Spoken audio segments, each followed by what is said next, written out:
Hello and welcome to Peter, Jason, Segel and Scott Pilgrim Fans Movie Reviews. On this episode, Chris Evans is the original Space Ranger in Lightyear. Legendary Space Ranger Buzz Lightyear, played by Chris Evans, embarks on an intergalactic adventure alongside ambitious recruits Izzy, played by Keke Palmer, Mo, played by Taika Waititi, Darby and his robot companion, Socks.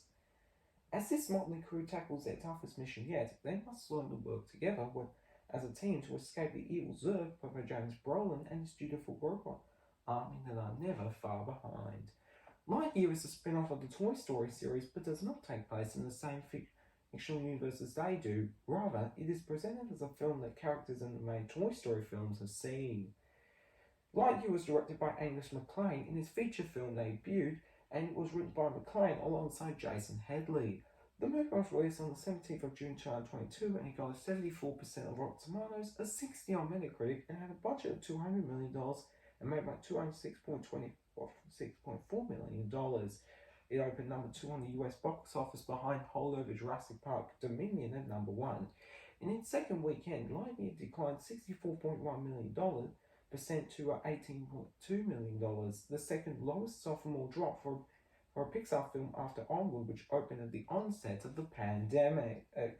Both Deadline, Hollywood and Variety attribute the performance to competition from Jurassic World Dominion and Top Gun Maverick, though ultimately noted it as a disappointment given the brand strength of both Pixar and the Toy Story franchise. Los Angeles Times writer Ryan Fowler believed the film was at a disadvantage since, as a spin-off film, it did not have well-known Toy Story characters such as Woody. He also noted that spin-offs tend to not gross as much as the main franchise installments, and compared the film to the spin-off films Solo, A Star Wars Story, which came out in 2018, and Hobbs and Shaw, which came out in 2019.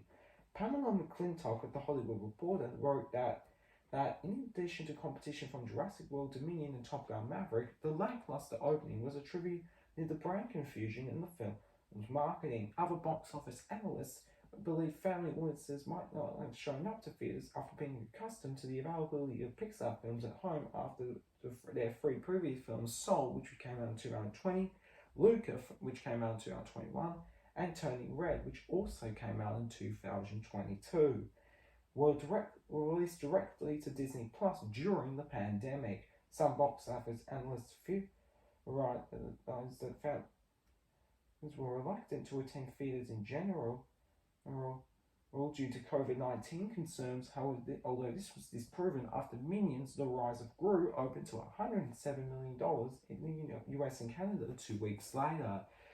This is a very good spin-off movie, and for that reason, I rate this movie 3 out of 5. A very good spin-off movie. I'm Peter Foreman, reviewing movies everywhere. Oh, and by the way, later I'll be reviewing Get Smart to Infinity and Beyond.